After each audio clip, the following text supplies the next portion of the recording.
Last time on the Empire Initiative. As Rain's recovery continued, Zevari and Talrin bonded over a cigar. In her fevered dream state, Rain was forced to contend with her repressed emotions. Meanwhile, Dart attempted to reunite with the Leap Syndicate, but was waylaid by undead hawks and the silent alarm he had given to Boulder. Through love and support, Rain found peace, almost surreal vision of the Master of Ravens, who invited her to his temple. She's finally ready. This is episode 25, Overexposed.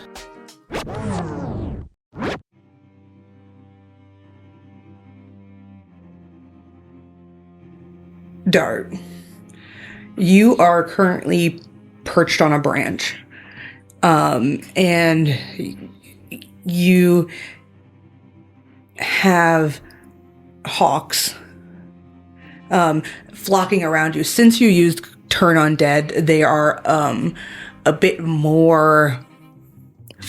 They seem a bit more feisty. They're a bit more fidgety. And you hear this alarm blaring in your head. What do you do? Can I try to hide? You can. Yeah, you can try to hide. You'd have to, leave, the Hawk's line of sight. I figure I just attempted to, scatter them a bit and push them away from me with the Turn Undead. And then I will try to, scurry into the bushes and try to use the natural camouflage of the forest to break line of sight with them. Okay, yeah, that makes sense. So, you pull out your holy symbol and you invoke the name of the Oak Father and cast Turn Undead, and in that commotion of several of these undead birds flapping away,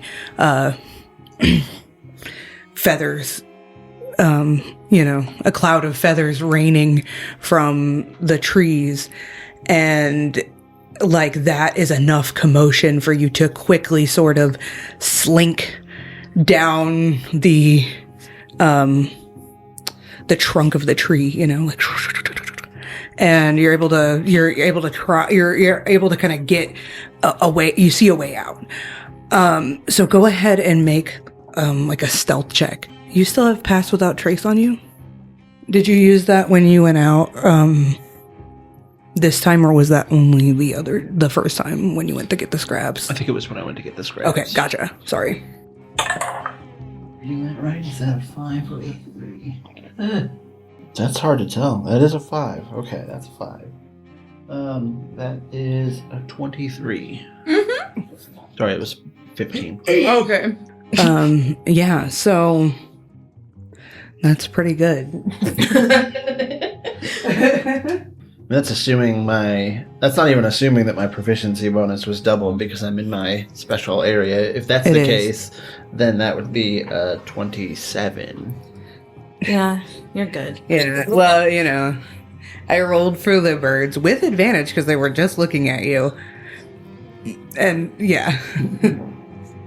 All right, you got away. So, yeah, you're able to slink, and you kind of you duck into the brush, and you kind of just, slither along the ground for a second, and, I'm very back sneaky, up and... and I think the Horn of Sign Alarm, it's, within 500 feet. So, you know that you could reach this destination. And you're still fairly far from the Syndicate. I'm gonna Misty Step just to get some clean, unimaginably stealthy distance away from these birds before I start heading towards the alarm. You just become mist that's rolling under the underbrush, along the floor of the jungle. Nice. You are one with your favored terrain. And so I would say that your Misty Step doubles at least. Yeah, I would say doubles. So you're able to sort of, at least in non-combat, Asterisk mark. Asterisk. It's for Weird. flavor. But when I imagine Misty Step in my head, it's like, do you remember the scene in Aladdin where the genie's like, poof, what do you need? Poof, what do you need? And he just keeps poofing. Yeah. That's how I imagine Misty Step. You're just like, poof. And you're I imagine more like you become a cloud and then the cloud travels. Yeah. But yeah, either way, yeah. I just really like Aladdin. We all do. We all do. Jasmine changed my life. I think everyone here, maybe. Yes. I don't want to speak for you.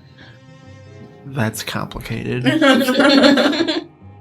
Just say I was at the right age and leave it at that. I declined to comment further. Yes, so you're able to clear a pretty good distance from it, from the birds. And if you look behind you, go ahead and make a perception check or investigation. Well, I rolled a 2 plus 16 is 18. I can't So, stop winning. You didn't do you didn't get a chance to take a good look because you just real quick looked over your shoulder. But from quickly assessing the situation, you see that the hawks that didn't run away from you, they kind of scatter and they start to fan out and like circle like areas of the woad. So it kind of seems like they didn't, not only did they not follow you visually, but like they're looking for you now, so they don't know where you are.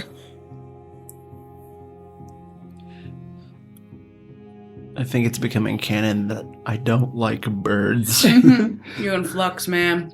It makes sense, like when you think about it. Dar's not too fond of them now either. Fuck birds. The campaign. Oh. No, like we don't do that here. Absolutely not. Not at my table. Take it somewhere else. You can do whatever you want at your game at home. It's not ableism. Yeah, no, you can't do that. That's fucking bullshit. Fuck off. I'm sorry. You're listening to us, and it's like, several We're berating episodes in, you. so like likely you're with us, not against us, and I'm preaching to the. It's true. Yeah. Sound like- Anyway, I'm overthinking it. Let's go. Hawks. So the hawks, you've managed to give them the slip. And now, what is your objective? Well, I'm pretty sure I told Boulder to use the horn of silent alarm in an emergency situation. And since I am hearing it, I'm gonna very smartly deduce that there's an emergency. Yeah, good. And I am going to proceed forthwith at as quickly a speed as I can manage, while not attracting the attention of what's the word I'm looking for? I'm gonna go with cantankerous birds. Nice. Yeah, no, that's accurate, definitely. It's good. I can always know if I'm being watched because my shadow will be dancing. Mm-hmm. Oh yeah, it's dancing. Give me a moment. I need to set up the arena. The set. Yes, ladies and gentlemen, we do have set dressing. We have a digital table and some 3D trees that are falling. My shadow only knows the Cabbage Patch and the Dougie. Hey, that's a solid repertoire.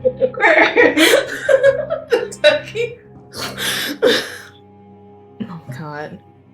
Can we get Teach Me How to Dougie Darts version? Dude, I hit the doggy so hard. No, Dougie is an accessible dance. I'm just saying. I mean, if you want to get technical, so is the Cabbage Patch. Yeah, exactly. I'm going to make a super old man reference and say that my shadow's name is Andy Gibb. Will you enlighten me? Andy Gibb was a one-hit wonder whose very famous song was called Shadow Dancin'. Oh. From like the 70s or 80s, I think. Yeah. That's cool. Well, that's going on your playlist now. That's a deep cut. Oh, I thought it was whoa, falling. whoa. I don't know if it was. It could have been. I saw it in my peripheral, and it's just in case. So, I'm using the art from your Frog Justiciar for Boulder. It's been added to your playlist. If we listen to it several thousand times, I'm sure we can get Andy Gibb the 30 cents I bet he desperately needs. No offense, Andy Gibb. I don't know if you're alive. The cover art was wonderful. The hair, man. Get out of here, you guys. You're not there, you're bears. Okay. Sorry about that, folks. We're back. So, Dart, you are rapidly making your way through the woad, and it isn't long before you start hitting so the woad begins to rise in elevation as you go north, and so you start hitting occasional like rocky kind of outcroppings, and so you're reaching this area where there is like a few layers of this like of these, you know, this cliffs, this baby cliffside sort of carved out of the ground. So there's a little bit of a climb, right? So because of that, it's the climb. Anyway, well, because of that, you have like you can see like ahead, if that makes sense. And you can see in the tree line ahead of you a very, very recognizable to you silhouette of a frog person, a frog folk, quickly scampering through the trees, like, and you can see like the tree branches kind of like bending, and you can see, and he's just like a shadow, and he's climbing up through the tree and backing away from something, and you see like a warm red glow coming from the silhouette of the frog folk person, and they're like hurling an eldritch blast at some creature that appears to be following them in the tree, chasing after Boulder. You see a night drake, a green one, and the green night drakes, they have like extra claws on their back feet, and they're grabby, so they can climb really well. And you see this in action currently as this thing is just scaling this tree up after Boulder, and you see ahead of you as you're starting to get closer that there is this X over here. As you go up, there's like there's a platform, and then a higher cliff, and you see like a body of an orc on the ground, like completely still. And in front of that body, you see an orc. They are somewhat kneeling inside of a pit, and there are sticks stabbed into them, and they're alive but kind of like struggling in this pit. And then you also see 3 other orcs that are surrounding the tree. One of them is the farthest orc is shooting like a crossbow, and you notice that the crossbow has double bolts. And Boulder is like dodging, and so that's kind of the situation you're looking at. He's mid-combat tussling with several orcs. And there's also another night drake at the base of the tree growling. It's a white one, so it can't climb. Because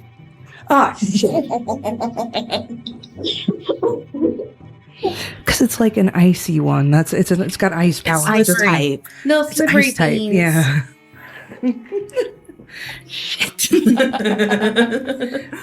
So yeah, that's the situation you see, and you can see as you get closer, you can see like Boulder has the horn slung over his back. Boromir style. Yeah, and the obsidian blade in his hands. What does his Eldritch Blast look like? It's like a warm red, like it's kind of like imagine like a gooey lava ball, sort of like it looks like it has heat, and yeah, it's hellish. Are you ready for my response? Yes. Okay. And when you're ready to roll for initiative, let me know. Assuming you're gonna intervene. So I think because they're distracted with Boulder, would it be fair to say that I have like a surprise round? Well, let me tell you what I want to do. First, maybe okay, that'll make this question easier to answer. I want to cast Hail of Thorns, just like get that ready. Just have that, because it's a bonus action. And then I want to call out in frog speak. Cover your eyes. And then I want to throw a flashbang grenade right into the crowd. Yeah, that makes sense. Hell yeah. I'm here for it. I feel like you'll have to roll to throw, I guess. But I mean, you were like super stealthily coming up. None of them are facing you. They're all looking at Boulder. They're looking up in a tree, and they're higher at elevation than you. So I feel like you would have time to cast your Hail of Thorns and start scaling up. Just one thing that I wanted to mention is that because, of the elevation difference, it could make shooting at them hard if you get like when you start to get closer, you know what I mean? Mm-hmm. But yeah, just trying. I like the map is flat, so I'm just trying to illustrate describe the elevation. They're uphill from me. I gotcha. But from here you have a great view. Well, and you don't have to do it now, but someday I want you to like stick something to your sticky tongue and throw like a hammer throw and like release it. And this, you could pull the pin as you like release it. At some point, I think you should hammer throw with your tongue. Okay, is basically what I'm saying. No, what I'm imagining is that I like pull my tongue out with my hand and then use my other arm to like pull it back so I can slingshot. Yes, like a bow. Yes. Amazing. Okay, Nature's bow. How close would you like to get before you throw and call out? Yeah. I want to get like right about, one of these maneuvers. There we go. I want to get right about there. So yeah, you see the situation. And how do you react when you like first see it? Like you see everything that's going on. You like immediately you see the silhouette of Boulder on the horizon fighting for his life. I feel exactly the same way as a white woman who sees her child is caught underneath a city bus. Yeah, that makes sense. So, yeah, you're like, and you're quickly, just padding over, climbing up the wall. You get as close as you think you can and still make a good throw. And then you call out, and you immediately see Boulder's head kind of turn and duck. And he kind of slinks down into the branches. And then as you're chucking the throw, go ahead and, so what area are you aiming for? And what's up with this flashbang? I don't even remember that you had this shit. I have flashbangs, smoke grenades, and poison gas grenades. That's right. And I'm feeling literally to the base of this tree. To the base of the tree. Okay. Yes. Because I need to get it in the center of them so that everyone that's around the tree all gets flashed. Yeah, so go ahead and I would say make a ranged attack, but it's just a throw. Okie dokie. I would say it's better that we are using the items that you give us instead of not using them. No, yeah, Let no, it I'm just... reflect us. The 3 items I have, I'll be using them. Well, I don't know what that would be. So it would probably just be your dex, because I imagine you're not proficient in throwing grenades. No, probably not. Well, 10. 10? I mean, so since you're aiming for an area, it's not like... Well, let me ask you this, actually, before we jump into that. Because I am good at throwing javelins. So I am good at throwing stuff.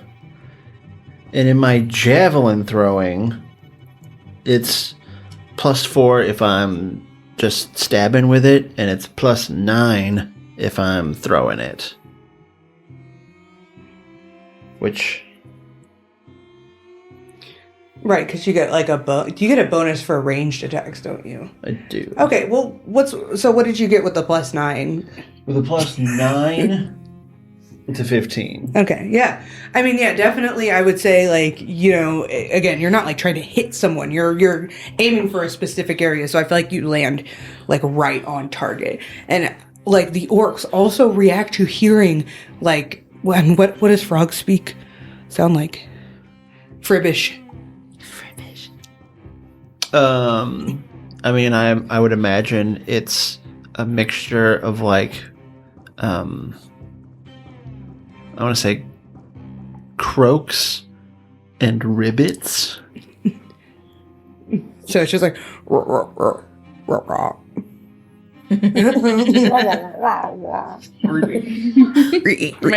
We need Crumpet in the booth again, guys. Oh my god, yes.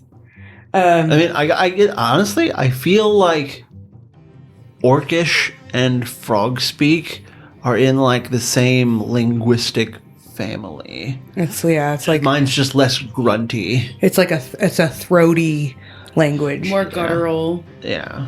More glottal attacks. Yeah. So they do they react to hearing you, but they turn when you throw and they look directly at it.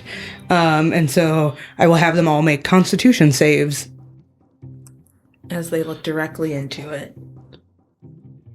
I feel and this is going to sound crazy, if Orcish the night drakes make it a disadvantage. German, then Frog Speak would be Danish? Norwegian? Flemish.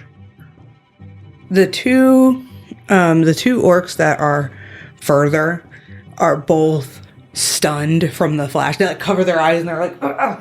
And the night drakes are both blinded and deafened from it, temporarily, because they're so sensitive to this intense light.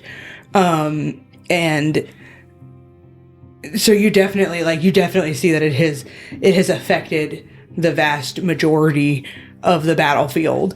The orc that is like closest to the tree and that was closest to the flashbang covered his eyes.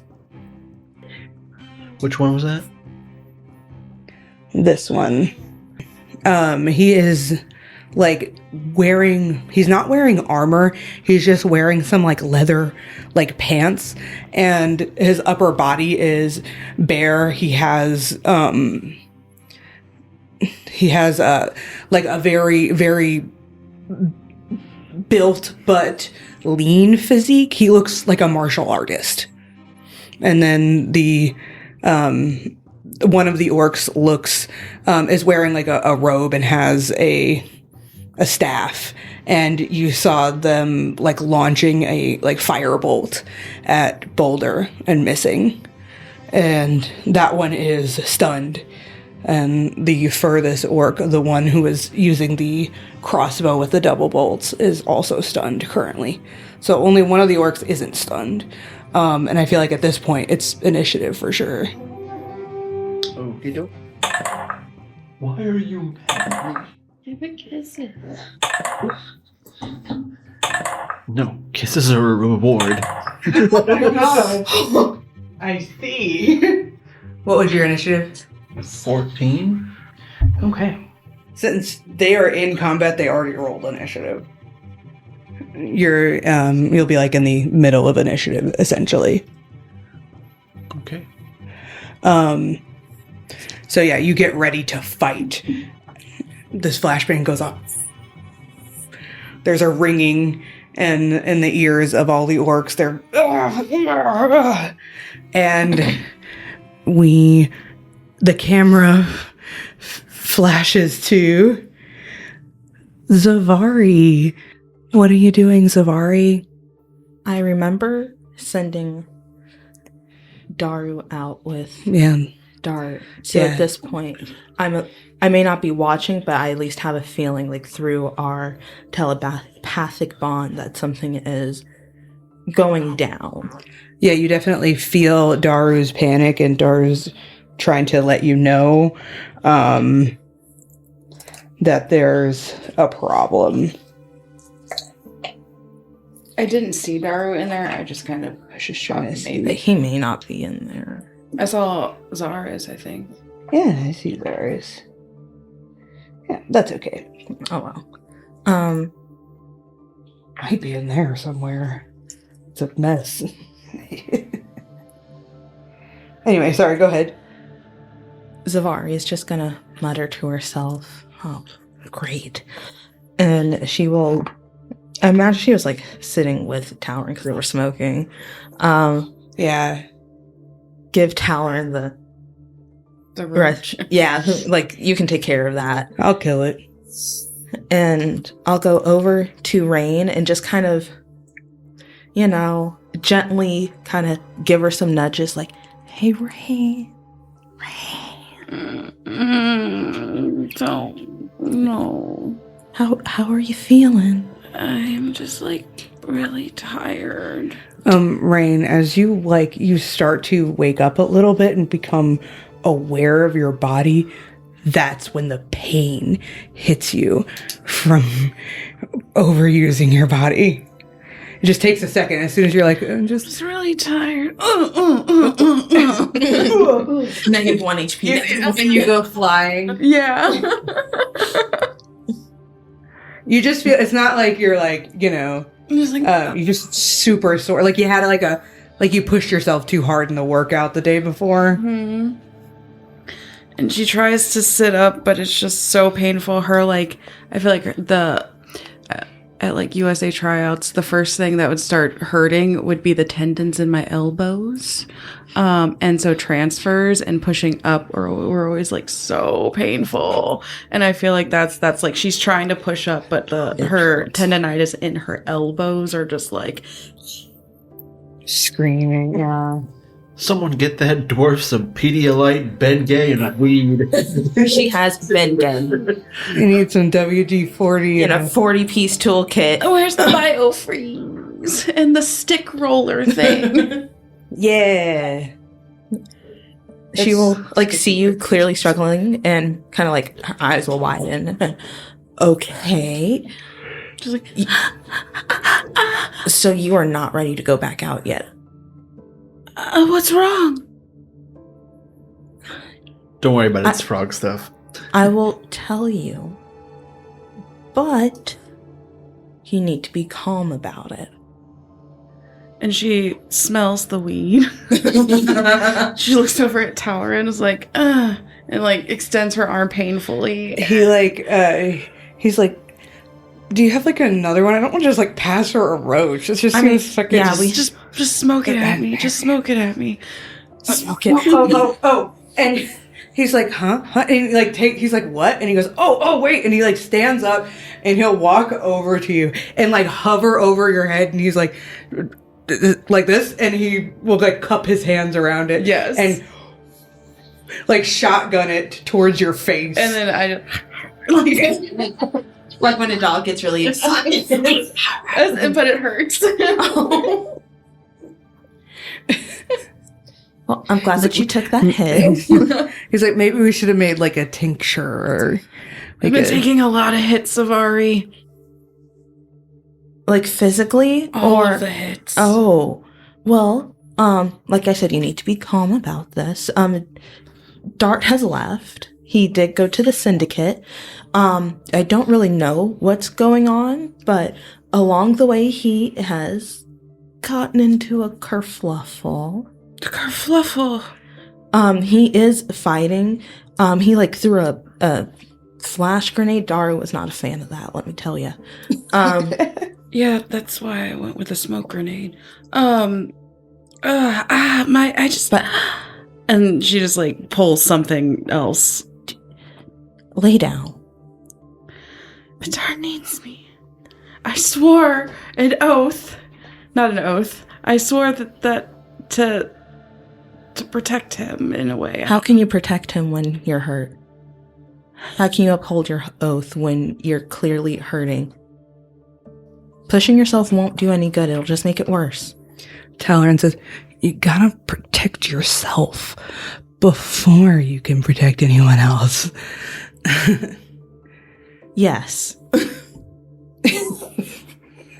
He's eyeing. The cunty side eye that Rain just gave. Oh yeah, Rain's been out this point. Okay, what are you going? Are you I can't go. If I leave, the hut leaves. And Drift, where's Drift? Napping. Yeah, and Drift is and his ears immediately go, and he sits up and he's like, huh? Oh. She's awake. You're awake. And now I am too. And his like ears are still twitching a little. Hey, Drift, how you feeling? And just don't do the hand thing, okay? It would hurt too much. I just wanted to be silly. I'm feeling okay. I didn't realize there was a roto that I'm missing out on. Well, Talon's like, oh man, sorry, I just like finished off the roach. I'm so fucking rude. There's more in my bag. Wait, lay down, Ray. Drift will like slink over, like, you know, like when a cat can detect that someone's not feeling well, and like just kind of go over and go and start purring and go. It's like doing biscuits, like massages. And doing biscuits like on your shoulders. Mm. And it's painful, it's sore. This is the worst. Is it too early for biscuits? It's never too early for biscuits. How do you feel about fighting? Me? Yeah. I know you were just kind of held captive, so if you're... He hasn't gotten a full long rest, right? Because No. Yeah. What? So, I will, like, explain the situation to him. I don't want to have to reiterate it all. And... Doesn't he have, like, a cool dome? No, you have the dome. I have the dome. He does. No, he has, like, a nature's sanctuary thingy. I'd have to pull it up, but it's from his Circle of Dreams. But so Drift will tell you that he pretty much used everything he had to stay alive in the fight. He's not like injured because he was healed. Yeah. But he doesn't have like wild shapes. Any wild shapes. He doesn't have spell slots. He's like, I could do some cantrips. That won't be helpful in this situation. And he also doesn't have like a lot of damaging like cantrips either. He's more of a support kind of guy. Yeah. Fuck. And Zevari also doesn't know the full story of what's going on because she can't hear the alarm. Yeah, so it's just like it's a healy thing. It's balm of the... Oh, wait. During a short or long rest can invoke a shadow power to create an invisible 30-foot radius sphere that provides total cover. Inside the sphere, your allies gain 5 stealth and perception, and light is invisible outside of it. So, yeah, Drift can put up a dome. How long does that last for? The duration of the rest. Okay. It's called Hearth of Moonlight and Shadow. But then, what do we do with Talrin? But I say that with my eyes. Oh my god, yes. She's like... We just speak invisible to each other. I mean, Drift just announced that he didn't have any spell slots. Yeah. Or wild shapes to defend himself. We had faith in Rain. Have faith in me. I got this. Rain does have faith in you. Yeah. Zevari is coming to the conclusion that she can't come help, basically. Like, same outcome, different approach. It's like, there's no way. There's no way I could go. I would get fucking lost. I think I'm gonna lay down. Please. And then, yeah, she's still holding her. Are you still holding her hand? No, because you were just... She's like... realizes that she was still holding it. Yeah, and then just like lets it go, and her arm just like drops. And she's like, fuck, I'm so fuck. It's okay, it's not you. And then she's like falls back asleep. Drift is like, this is really serious. She needs mega purrs. Get to healing. And he is using his balm of the summer court to, give you some, deep tissue massage. Fey healing, yeah. Deep biscuit making. Mm-hmm. Yes, exactly. Exactly. You're so tense.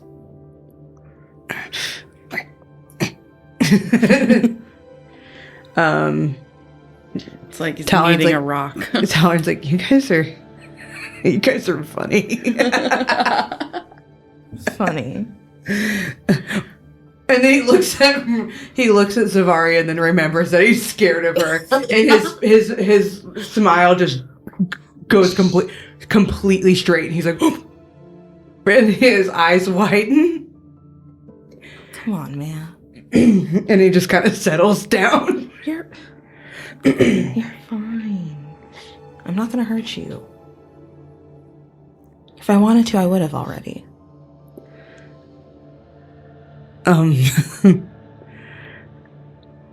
Okay. Sorry. Yes, ma'am. Exactly. Don't call me ma'am. I'm probably younger than you. The scraps that Dart recovered, I think at one point you dropped them. Did you when you were briefly awake, did you? I mean, you didn't react.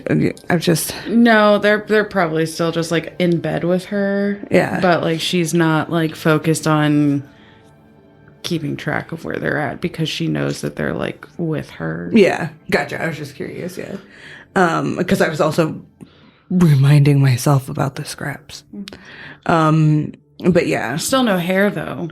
Still no hair. It's like 24 hours. Mm-hmm. Tell me how I'm supposed to fight with no hair. Oh my god, it's like Cora with the bald head. No hair, no hair. I don't know. I'm sorry, guys. My brain was like, something to the follicles so deep. Morag mix. Rain. Okay, so Rain, as you you fall asleep and you like literally are hearing a parody of No Air called No Hair. Tolerant singing. Wow, how do you know this song, Tolerant? I'm a man of culture. Oh. Tell me your opinions on Britney Spears. Traveled. And it's like, I think Britney Spears is just a woman named Britney with a lot of spears.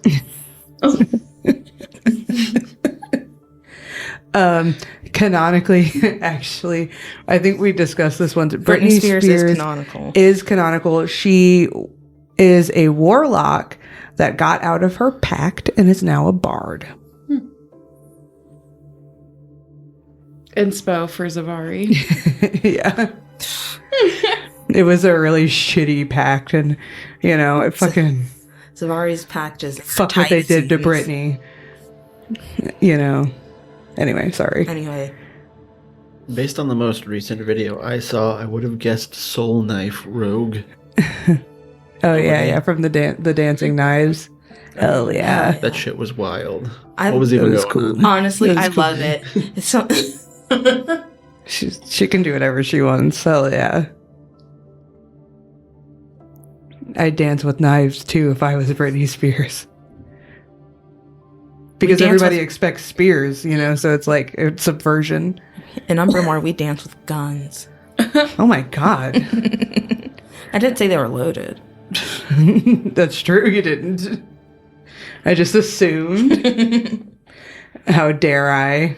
But yeah, as you fall back asleep, you know how like you immediately like like when you fall asleep and you rejoin a dream, you get that feeling. You immediately get this feeling of the dream washing back over you, and you see a raven. I guess maybe I need directions on how to find you. You said you were ready. Are you? My body's not ready. I need a little more time. Dame Rain. And when the raven speaks your name, the like sort of inky dream void ripples and starts to like form, and you just see like a bright sky. You are like flying. You have like a bird's eye view of the woad. And there's the raven in front of you kind of flapping and like looking you in the eyes. And the raven says, when you are ready, you will have to do this alone. Yeah, I wouldn't want to do it any other way. I will show you the path. Only once. Can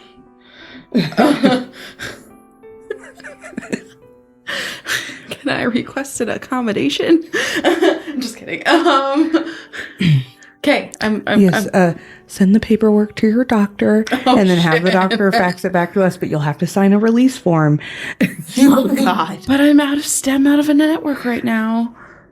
I mean, it's not an appointment. I mean, the doctor might require an appointment. Oh no. The doctor of the Master of Ravens. The doctor of the Master of Ravens. It's a complicated title. So a flock of ravens like manifests around you, and in like a weird dream sort of way carries you like across the woad. And you are getting you're being shown a path. Along this path, you see a mysterious circle of dead woad, like a 60-foot wide, like, diameter circle on the ground where, like, all of the plant life is completely blackened and dead, and, like, nothing is growing. And the circle is, like, it appears to be, like, perfect from a distance, and the flock of ravens kind of carries you down closer to the circle, and you can see that it has, like, it's almost like the circle has, like, tendrils, these black tendrils of death that are reaching out from the edges, and it's like, looks like it's spreading, very, in all directions. You get taken further up towards, like, the river, and you are shown what appears to be, like, a small village. Like, there are along the river where, like, the riverbank gets kind of like slows down a little bit and gets a little bit stagnant. There's, like, a repository of water. There's some, like, there's, like, little, like some sort of small creature lives here, but there are these, like, little docks and small little huts that are made of, like, straw. And the docks are like they're like wood or, like, bamboo reeds, and there are these boats, like, tied along the docks. And it's just, like, seems like there's, like, some sort of small, like I said, village of some tiny creature there. And so you get taken past that village, and further. And at this point you are going, like, up into the mountainside, and you're able to, like, look around. And if you look around, you can see that you are you're very far west, or you're starting to go further and further west of where the Eternal Citadel is, where Rinvara is. And it feels like it's quite a distance, but you're kind of traveling very quickly. The third thing that you see is, so there's a section, basically, as you get kind of further up into sort of this, like, rocky outcroppings. There is, like, a section of the mountainside that has extremely dense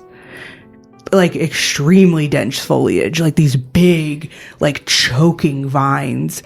And it kind of, like, they kind of travel up the side of the mountainside, and there are, like, ruins peeking out from between, the vines and such.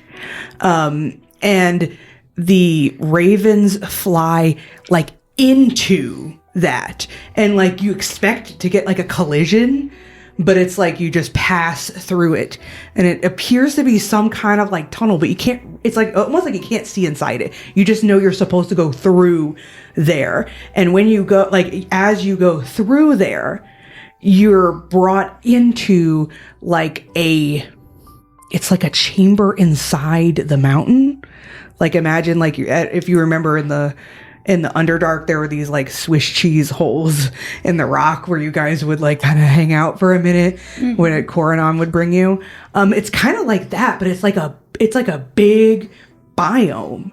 And it's very similar to, like, the woad outside. It's as if the woad itself has grown into the inside of this, this mountain.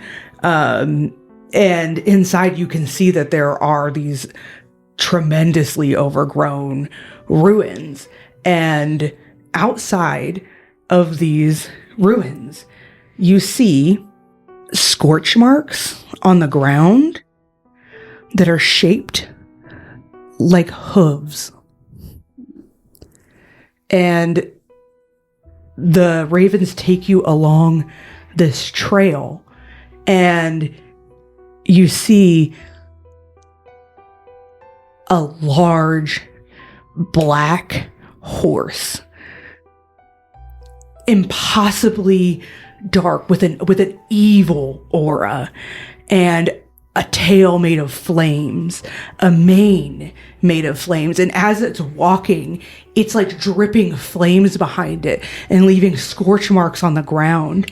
And riding atop this creature, a bipedal sort of like humanoid shaped creature made of like ashen bark and malice.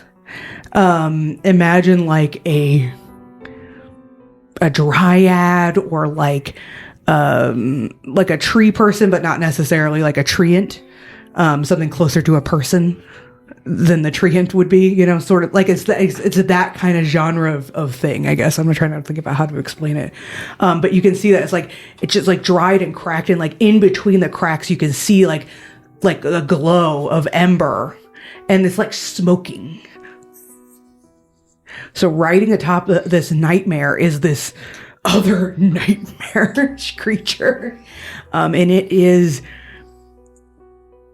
like, you immediately get the sense that this thing is, for whatever reason, is guarding the temple currently, or like the temple is its territory.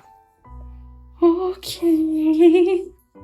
And you feel an immense presence from it. It's like, it definitely feels very powerful. It's fine. I'm not there, I'm up there. She looks around and is looking. Is the raven that she's been talking to with her still? Yeah, it's kind of like once you get like a full vision of it, you get kind of pulled away from it, and then you're back in like the water room with the raven. So you would be able to like continue to maybe discuss with the raven, but you can't see more of the scene, if that makes sense. The journey will prove if you are ready. And once you gain access to the temple, the trial will begin. Do I need to be alone to gain access to the temple? Or do I just need to be alone going into the temple? Only you will be allowed to enter the temple. Only you will be allowed to pass the threshold of vines.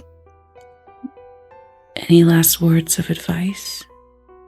Or you would tell yourself in my shoes?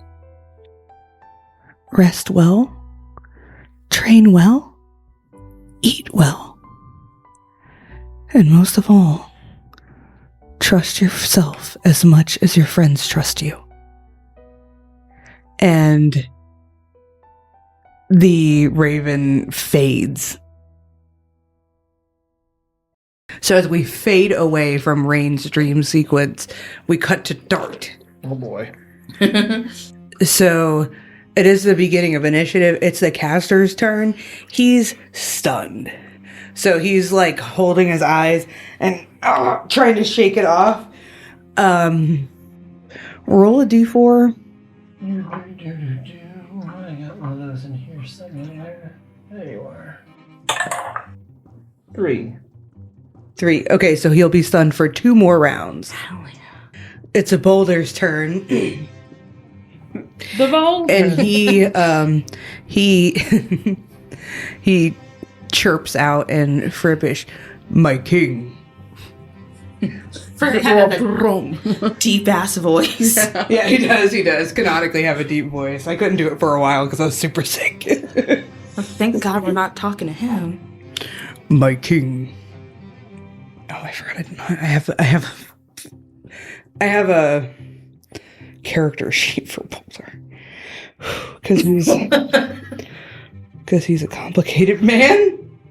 He is a complicated man with a regained confidence as the tide of battle is hopefully turning. Boulder will jump down onto the night drake that's stunned and is like blinded and deafened right now, and it's just kind of like clinging to the trees because it can't really see. He like jumps down onto its back and starts stabbing it with his obsidian blade. Well, damn. You see, like, his first strike sinks in, and then he rips it out and just goes right back in. And he's like, and his second strike hits the scale at the Drake scales at like a weird angle, and it kind of glances off a little bit, and it doesn't seem to be as effective. Boulder has 2 attacks, and so now he's like clinging to the back of this thing and has stabbed it. And he stabs it, and he deals 9 damage. Some of that is piercing, some of that is necrotic. So that's Boulder's turn. It is the Drake that he's on. It's that Drake's turn, and they are stunned. So they're essentially incapacitated right now. They're basically just its body tensed up that's keeping it in the trees right at the moment. Dart. Mm-hmm. It's your turn now. Okie dokie.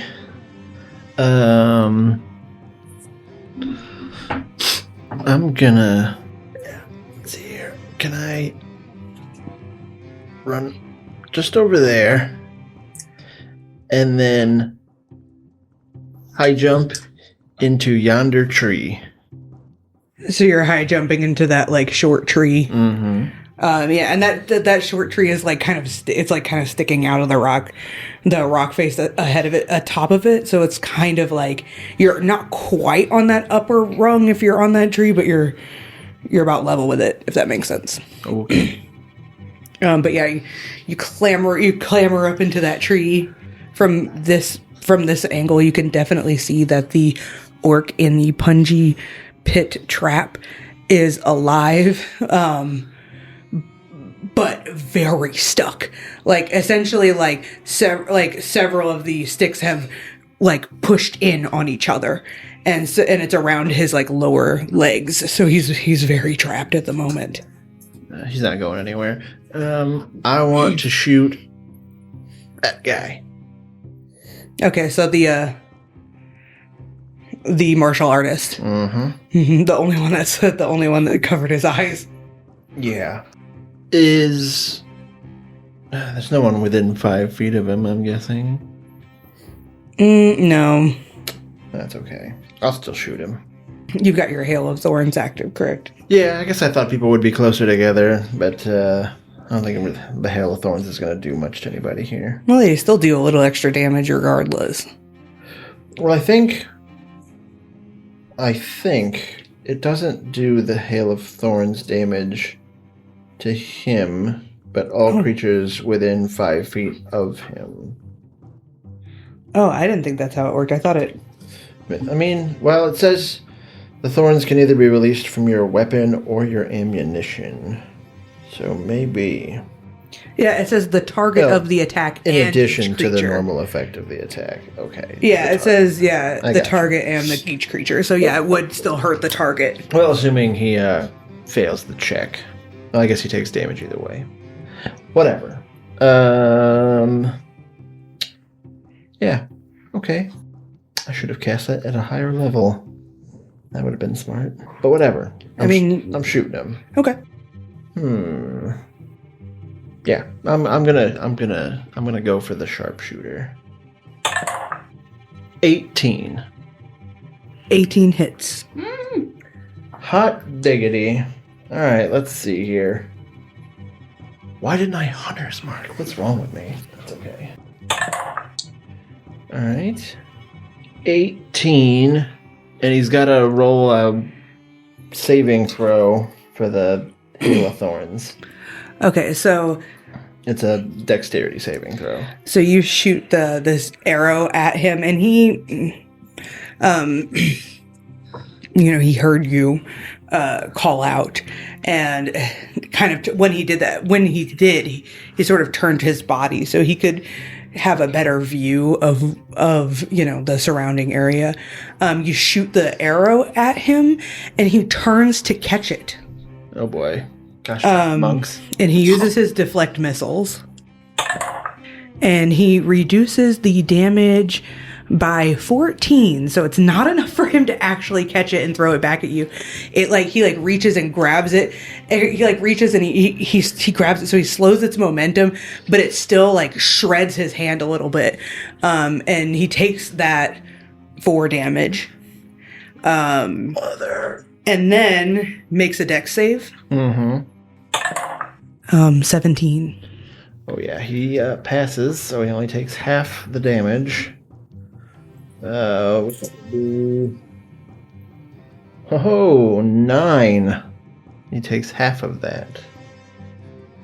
Presumably rounded down, so I'm guessing 4 more damage. Yeah, so the thorns pepper him, and some of them stick into his skin, and he kind of grimaces. And he does look a little bit surprised. When he went to go catch your arrow, he was like, whoa, fuck, that guy has some draw power. Holy shit. He seems a little shocked. Okay, well that went poorly, so I'm gonna fire a second shot. But he only has 1 reaction, by the way, so he couldn't do it again. If you wanted to try to shoot him again. I'm not trying to shoot him again. I was like, if you don't want to, that's fine, but I just wanted to let you know. I'm gonna try and shoot him again. Okay. You would know this from Rain. Yeah. He's like, fuck. No way, Rain can't catch 2 arrows. If Rain can't do it, this guy can't fucking do it.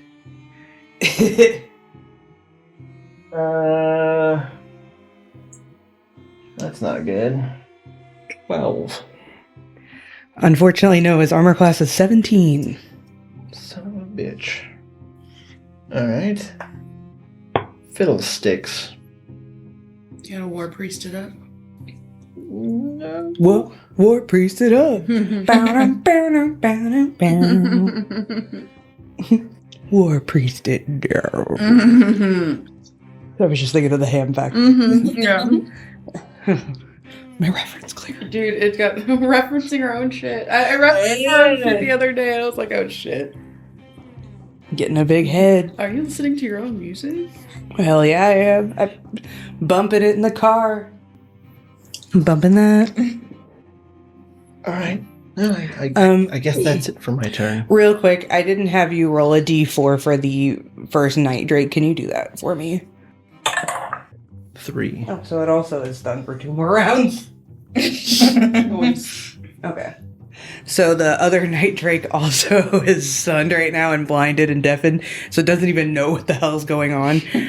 Go ahead and roll a d4 so I can jot down the 2.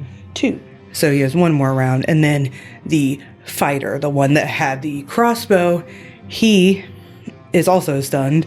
So go ahead and roll. 4. Wow.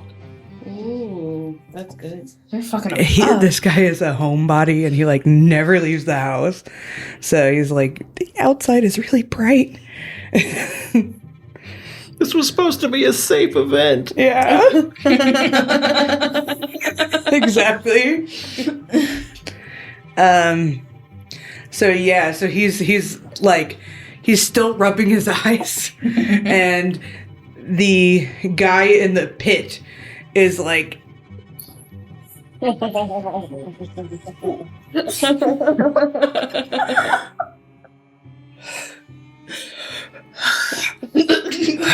you can see that he's reaching. He's struggling. He's trying so hard to reach for his axe, but he can't reach it yet.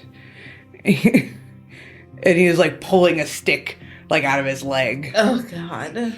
It was out of his ass. It's weirdly deep. Oh my god.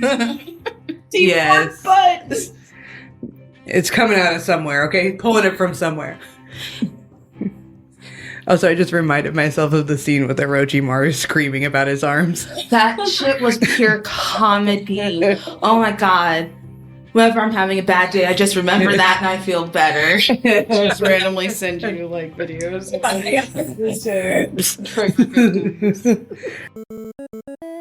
Ham fact it up. So, the ham fact for this evening is, what is your character's useless talent?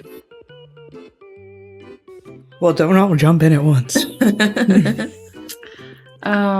Rain's useless talent is she can hum and whistle at the same time. And she particularly uses it to fuck with cats. Because if you hum and whistle, like,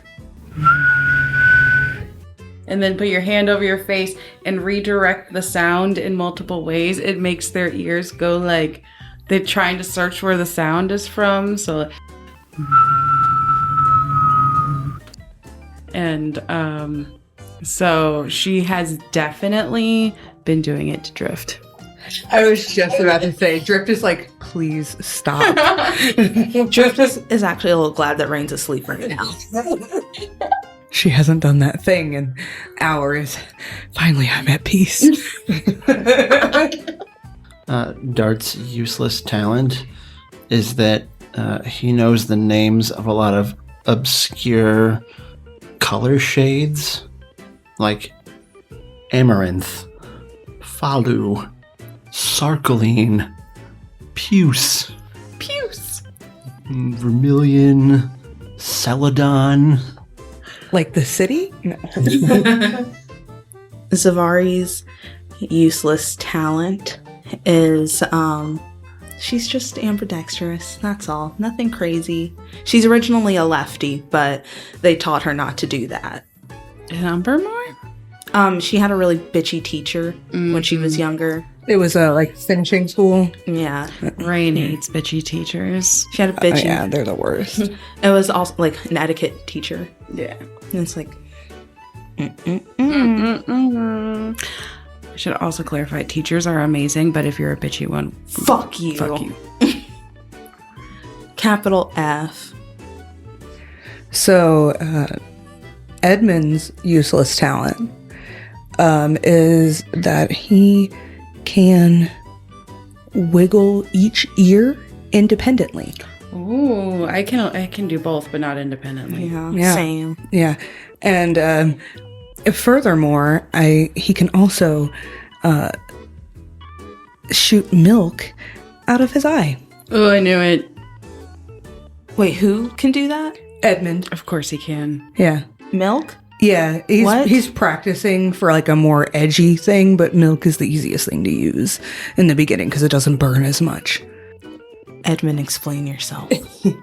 Well, it's like all connected. Like one time I was like really sick and like super backed up, and I had like some milk, and I like coughed really hard and laughed and like burped at the same time, and then like just right out of my eye. And what? Then I just like I remembered what that felt like, and I figured out how to do it. Crawl. Oh my god. Yeah, that's what's crawling in your skin is bacteria from the milk. We know that's not. It's not like I do it a lot. It's just like I know how. I mean, like there's not a lot of demand for, especially like now. I mean, I'm working. Could you do like food coloring and make it seem like blood? I mean, yeah, that was kind of the direction I was hoping to go in at some point. But right now, I'm just practicing, and I'm not doing it that often because like I'm busy. I'm working. I'm working fucking busy because I'm a Baron. Espresso remix, but it's the Pedigar remix. Oh my god. Yes. Because I'm a Baron. Ham fact it down.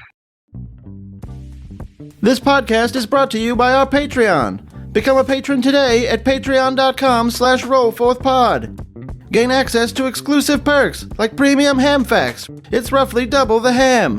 D-mail letters. Sorry folks, no nudes. Connect with our Discord community. Access Patreon exclusive campaigns.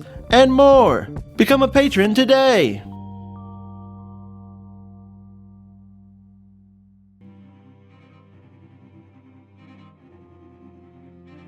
So we are back at the top of initiative, and it is the caster, and caster is cursing, and he's saying every fucking curse word in the fucking book in Orcish, and he's just like, these motherfucking frogs, fucking hate these goddamn things.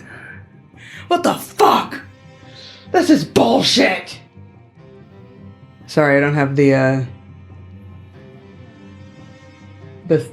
slurs up. Let me pull up the slurs, says the DM. Damn Galgor! So that's what that's the slur for Frogkin, and it means junk food. Galgor. Yeah, so he can't do shit, basically. He's still reeling from the flashbang. Man, Galgor and Gogglers are real close. Oh my god. You shut your filthy mouth. And he's stunned for one more turn. It is Boulder's turn. And Boulder is clinging to the Night Drake, and but he's kind of sort of holding on to it as it's kind of swaying in the trees, and he looks over and he sees Dart. Yeah, exactly. He raises his blade and does the lasso circle with his arm. But it's just blood coming off. He's just like, whoa. Yeah. And he is going to he's looking over and he's watching Dart and observing, and he brings his blade down again, this time trying to stab in the back of the skull of the Night Drake. The Night Drake, which has already been damaged a little bit by him in their scuffle. And he hits. Why is my math not working? Math. EXE. 12 damage total. Piercing and necrotic. And it just starts it starts bleeding. He digs right in right where he stabbed before. And he's getting some really solid damage in. And he will then use his second attack to throw his obsidian blade at the monk. And he got a 19, which hits. Okay. Finally an NPC that doesn't miss. The orc was distracted by Dart. Dealing a pretty solid 15 damage. Damn. What the fuck I'm talking about? But he can try to catch it. So the monk will use his reaction. He only manages to reduce the damage by, what is it, plus the monk level? Yeah, so he ends up still taking 7 damage. So even though he kind of blocks it, it hits him still. And the dagger digs into him. And then Boulder uses his pact magic to call it back as his bonus action at the end of his turn. And it just it vanishes in a little wisp of this black sort of kind of like a black sand cloud, just, and it reforms in his hand. Just leave sand in the wound.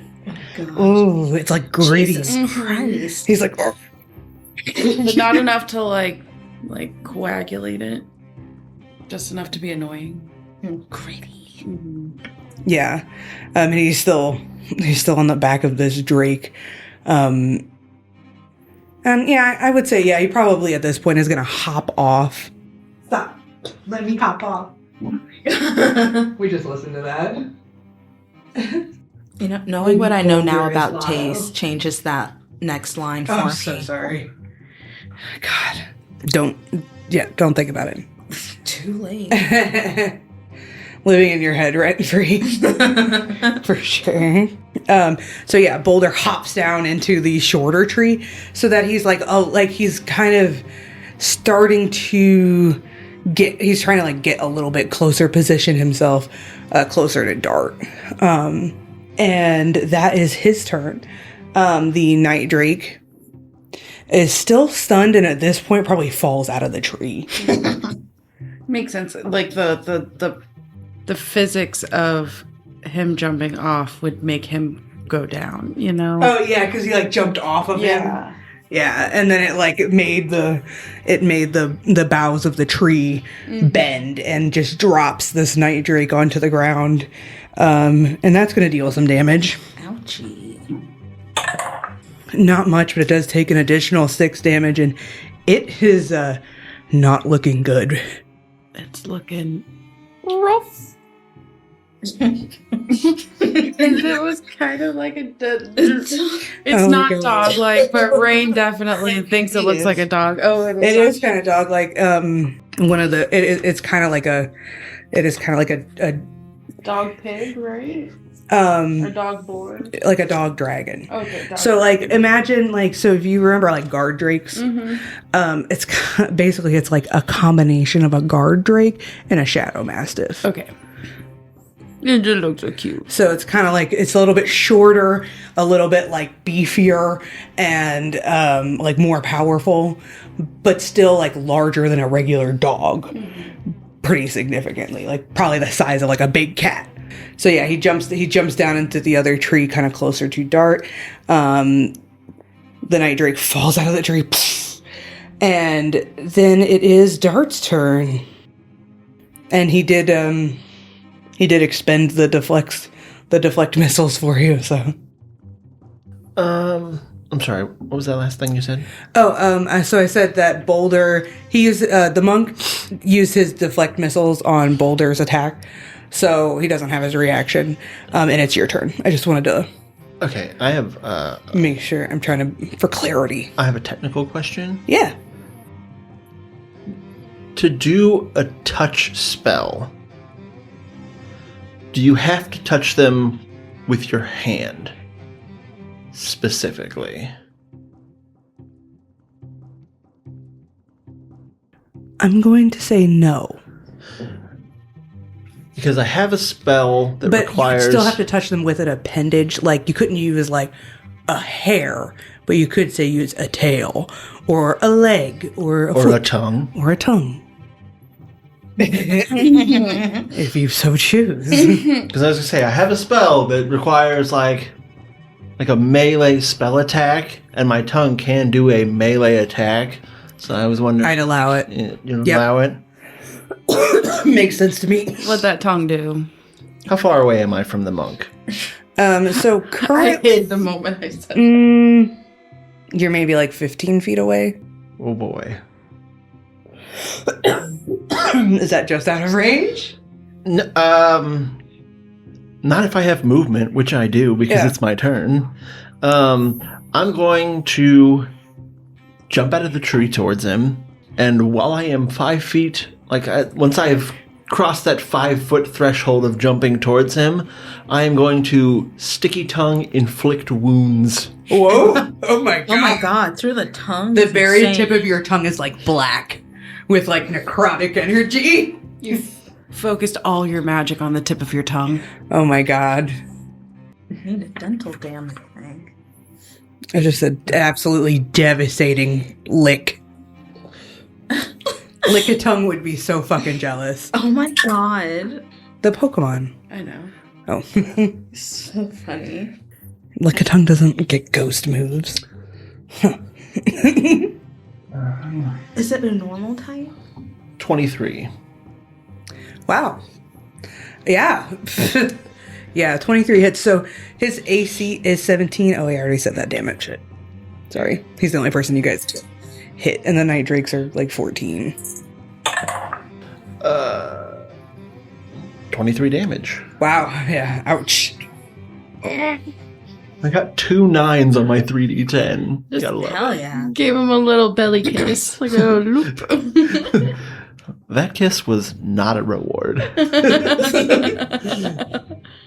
This kiss was punishment. Yeah, he is not fucking happy about that. I'll tell you that much. As a matter of fact, he might be bloodied. And the spot that you touched, where did you touch him with your tongue? Because he doesn't have his shirt on. So it could be anywhere on his body. Directly on the center of his face. So there's just like the tip of his nose is just like immediate is like gray with necrosis. Nenosis. Nenosis. and yeah, and he's fucking pissed and dying a little. And so yeah, you sticky tongue inflict wounds. Can't catch that. Nope. Damn it, that is not what I wanted. I want to make sure this is... It's giving me, like, the wrong thing here. It's, War Priest. It's a ranger feature. It might have, like, changed or something. So I think I'm not the only person who's had this question.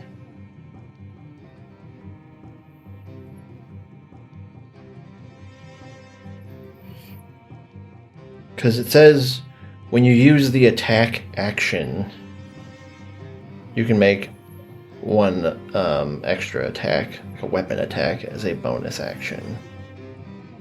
So yeah, if you're casting a spell, it's not taking the attack action.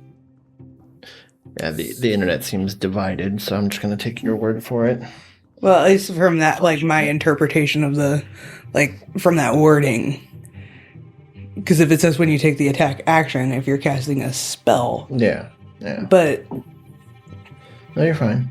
You're fine. Is casting a spell an attack action? I can't find, like, the official wording on it. I can only find, like, a forum on D&D Beyond where they were arguing about it. Well, I did a melee spell attack.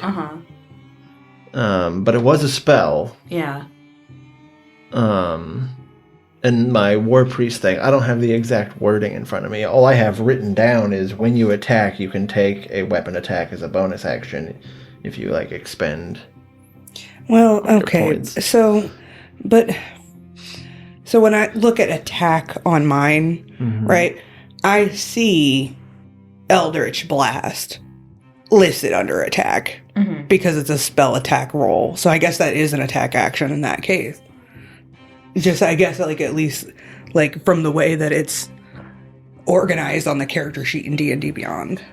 So, yeah. I mean, yeah. Okay. Yeah, I feel like if you had cast a spell that was just a saving throw spell, then that's not an attack action. Because you're making an attack, I guess, yeah.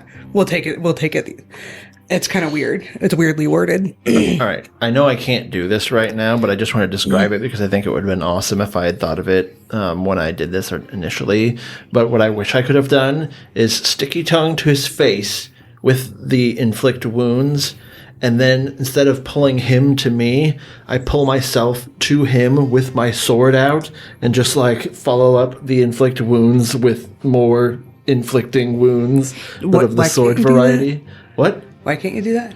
Because I don't have my sword out. Oh, fuck. And I feel like it'd be pretty tough to, like... No, you're right. Throw, like, switch weapons mid-air / mid-attack. No, you're right. Like a pretty far with stretch. An arrow in your hand. I might as well you could just, like, punch him. Yeah. With your squishy hand. Just smack him with your little slaps. I figure I just land in front of him, and while he's, recovering from being sticky-tongued in the face, I just fire one quick shot off. So you're landing in front of him, like, can you speak your... Yes. I'm pleased that these work. So if you are in melee range of him, so if you do make a ranged attack, it is... Oh, no, wait, you have something that negates that. It's like sharpshooter or... I don't think sharpshooter negates it. Oh. I think that's crossbow experts that negates it, and I don't have that. Okay. So yeah, you would take it at disadvantage. Well, on the other hand, I do have my fancy quiver that lets me, like, exchange... I can't keep swords in it, but I can keep javelins in it. Oh. Could I stab him with a javelin? Sure, yeah. Why not? It's not as much damage, but it's still damage. I'll take it. It's like you're jousting. Oh, that is 18. It's just enough. Just enough. When he got hit with the inflict wounds and the tongue in the face, he closed his eyes. And as he was opening his eyes, the javelin comes in and he didn't have time to react. I'm sorry, I can't take that back. I was reading the Arcturus line, not the javelin line. It was only +4, so it was a 16. So he blocks it. He opens his eyes and then blocks it. Oh, that's okay. That's okay. It's okay. I did a fair amount of damage to him. He's upset. Yeah. It's a very technical fight already. I'm giving it everything I got. Yeah. Because it's just me and Boulder here. I've already got another technical thing planned. So, is that your turn? Mm-hmm. So take my wand. Not using beans. So it is the monk's turn, and he settles into like a wider stance, and just starts throwing a flurry of punches at you. Motherfucker. The first one's a 19 to hit. The second one is a 16. My AC is 17. Okay, and then he's going to flurry of blows off of that and punch 2 more times. Got a nat 1 and a 19, so 2 of them hit total. So he's like, and it's like an impossibly quick flurry of punches, but somehow you feel your like survival instincts like kick in a little bit, and you get slugged with the first one and then immediately dodge the next 2, and then the last one kind of glances you. It doesn't hit you as hard, and you take 12 damage total. Okie dokie. And he's fucking pissed. He's like looking down at you like, how fucking dare you? Like that's the like look in his eyes. As if you're beneath him. He shouldn't even be fighting you. And that's his turn. Night Drake number 2, still stunned. But that was his last turn of being stunned. And the fighter is also still stunned. He's like calling out to his friends. Gronk! Gronk! Are we winning? I can't hear you! I can't hear you, Gronk! He's doing the tinnitus thing. Mop! Mop! Yeah. Exactly. The pit guy is still struggling, but making a little bit of progress. Back at the top of the initiative, and the caster is finally shaking off he's finally shaking off the effects from the flashbang. We are back to Boulder.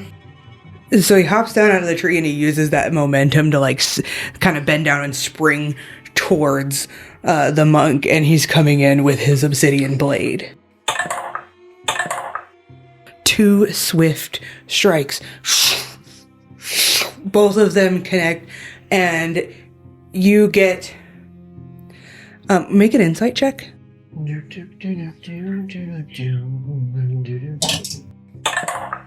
Oh my god. Yeah.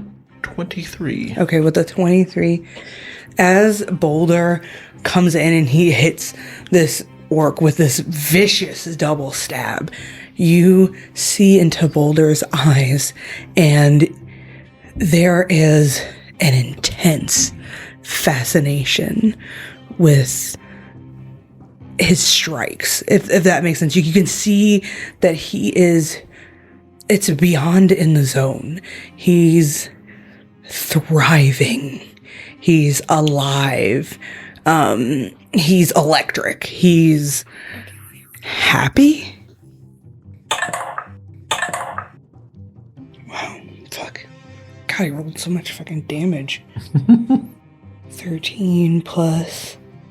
So it's 29 damage. It's alive. And this guy is fucking barely holding on. Boulder has gotten himself into like a rhythm, and he is just like he kind of like he's set. It's like once he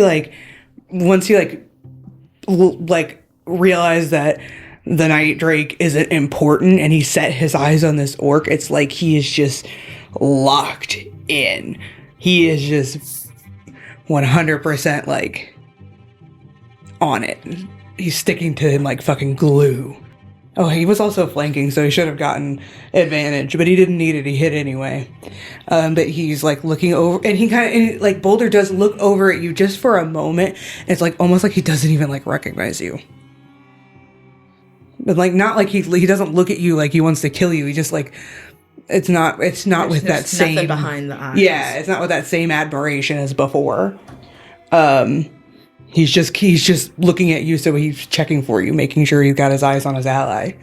But that's it. Just a technical look. And that is Boulder's turn. So that's bringing us to Dart, because that other Drake is still stunned. He's stunned for one more turn. And you can see, he's like the monk is he's like clutching his chest because there's like a wound, and he's just like,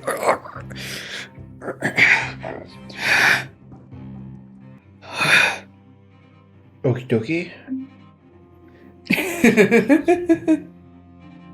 Given the look on Boulder's face, I'm not going to try and steal this kill from him. I don't feel like he'd take it very well. He won't be happy. He's sort of in the zone, as it were. Boulder zone. I just thought of the Britney Spears cover Oh in my the zone. God. It's Boulder. Oh shit. I have a question. Yeah. If it was a word dash another word, but they're like, there's that dash, not a space, would you consider that one word? Oh, like a hyphenated word? Yeah. I would, sure. Self-immolate. You familiar with that word? Yeah. Yeah, I'm real tempted to command this caster. But it's a risky maneuver. I was like, can you do that with command? I don't think you can can't. command someone to hurt themselves. Oh, yeah, you're right. Because You the spell can't. instantly dissipates Yeah. if you do that. There's like a stronger spell that I think allows for like total control, but I'm not sure. Like probably just dominate person, because I know you can't with like suggestion spells. I guess I could Yeah, tell I've him looked to. into it. You could tell him to grovel. I could or tell him to something. betray, That's true. or I don't know. Whatever. I'm gonna shoot him.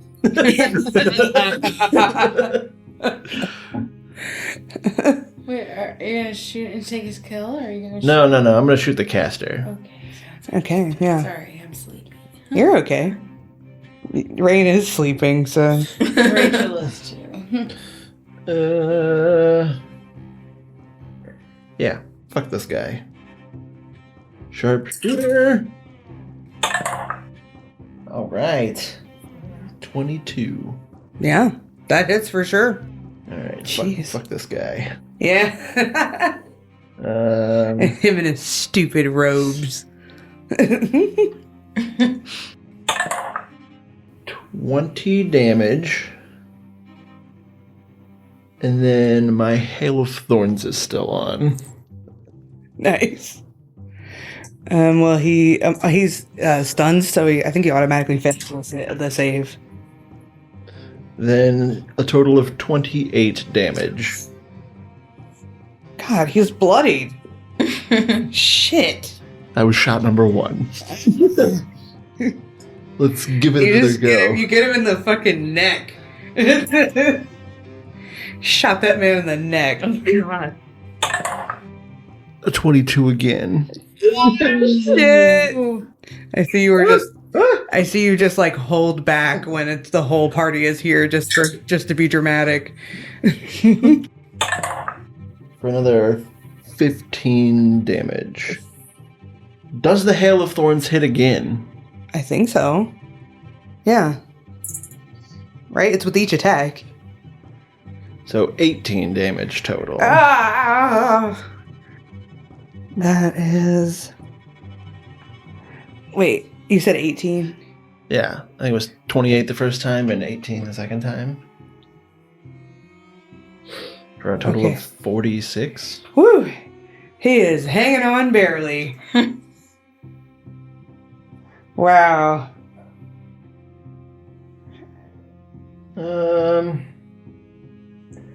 Yeah. I might as well War Priest him. I'm gonna go for it. You're just stacking arrows in this man's neck. Oh, my luck couldn't last forever. Do you have inspiration? What'd you get? 3.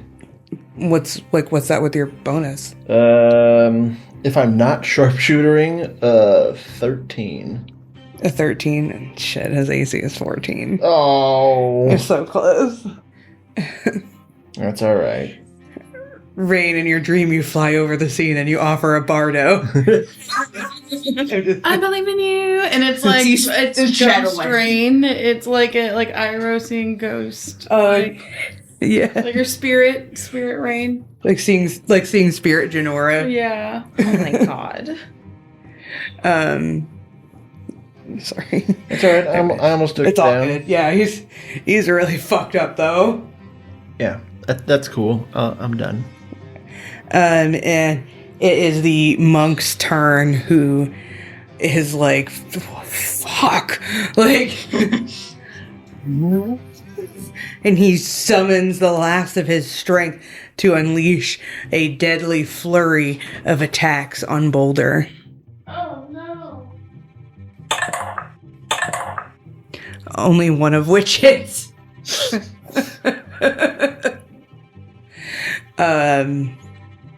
Yeah, Boulder is like just like deftly dodging. Boulder is ultra instinct right now, just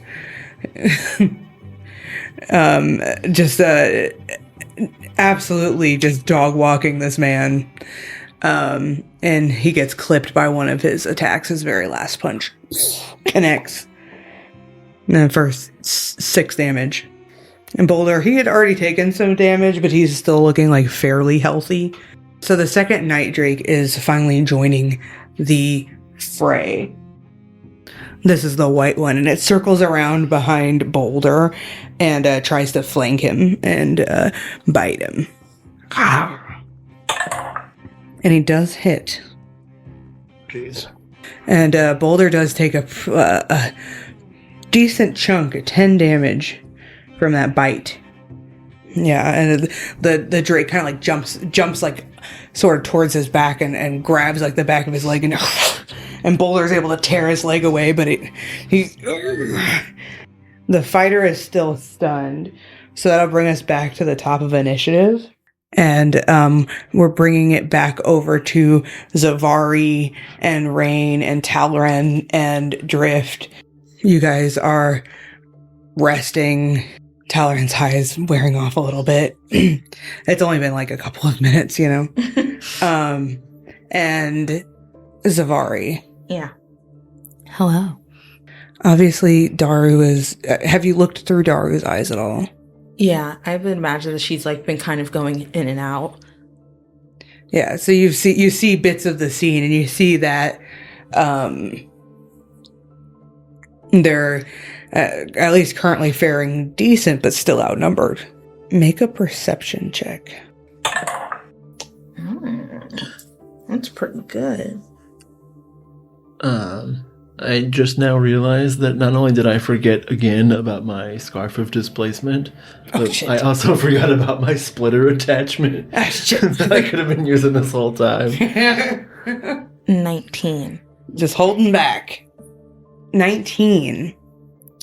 So with a 19, I mean, so you notice like a kind of like a shift in the general jungle noise. You kind of get a feel for like the vibe based on like how noisy it is and what those noises sound like. Mm-hmm. You hear you hear like the rumble and the crackling and crushing of like underbrush, and you can hear that there is a group approaching. So you can hear that there's something rustling and getting closer, and it sounds like more than one creature. You kind of started to get, a feel for these kinds of noises here. Mm-hmm. There's something nearby. And you're in this tiny hut, but you can see outside of it and you can hear outside of it. But nothing outside of the hut can hear or see you. Yeah. But the hut it's like an opaque color, like the wood color of the tree. Yeah, I wanted to camouflage trying to like blend it into the tree as best as possible. Yeah. But it probably would look unusual once you get close. But so that's kind of like where you're like, you definitely hear something. Okay. I'm just going to... You definitely don't see anything yet. The woad is really dense. Yeah. Things typically end up being right on top of you when you're able to see it. Yeah. They wouldn't be able to hear us. Mm-mm. Okay. So in that case, I will just keep watch and ready a spell in case anything goes down. The spell already is a sickening radiance. It's that big AoE. Yeah. So I'm ready to let that fly if it's needed. You've got it, like you're starting to weave together the spell. You've got it at your fingertips getting ready. Talron's like, what are you doing? Casting a spell? What does it look like? Are you... Not at you. What? Why are you... What's going on? What's going on? I hear noise outside. And then Drift kind of sits up because he was still massaging Rain's shoulders, and Drift kind of sits up and he's like, and he starts using his ears to kind of triangulate, and Talron's like, no one's coming, and Drift is like, no, she's right. A group. And Talron's like, well, probably my guys then. Let's hope it's not. And he just kind of shrugs. He kind of he sort of he tilts his head kind of I mean, that's fair. It makes sense that you'd hope that. And Drift is now at the ready. He grabs his staff and he he doesn't have a staff. Oh, I forgot he doesn't have a staff. He doesn't have a staff? No, they took his staff. Oh, yeah. He grabs a nearby stick and casts Shillelagh on it. Good enough. Flux. Hi, bud. I don't know where your face is, so... And some eyes just, sort of float, because Flux is, the bed currently, so some eyes, float, and Flux's eyes are little T's, right? They change. Oh, they change, okay. Yeah. What is Flux... Yeah, for Zevari, I guess they would... Hearts. I was thinking originally that it would be hearts, but, maybe just circle with the sparkly eyes. Oh yeah. I think we may have some enemies upon us. Can you wake Rain up quickly if needed? Flux's little eyes, he gets these little anime eyebrows, and then his eyes and his eyebrows nod. It gets super serious. Yeah, and then they do the angry. Yeah. They're okay.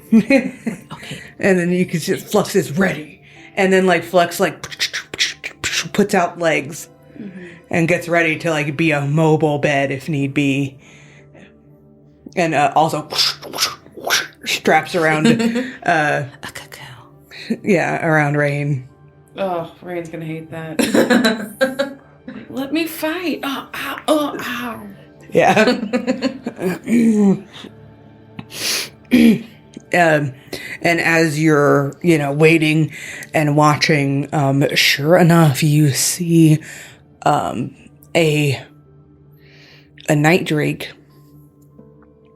like a silver one, slinking along the underbrush, and it's like ahead of a group.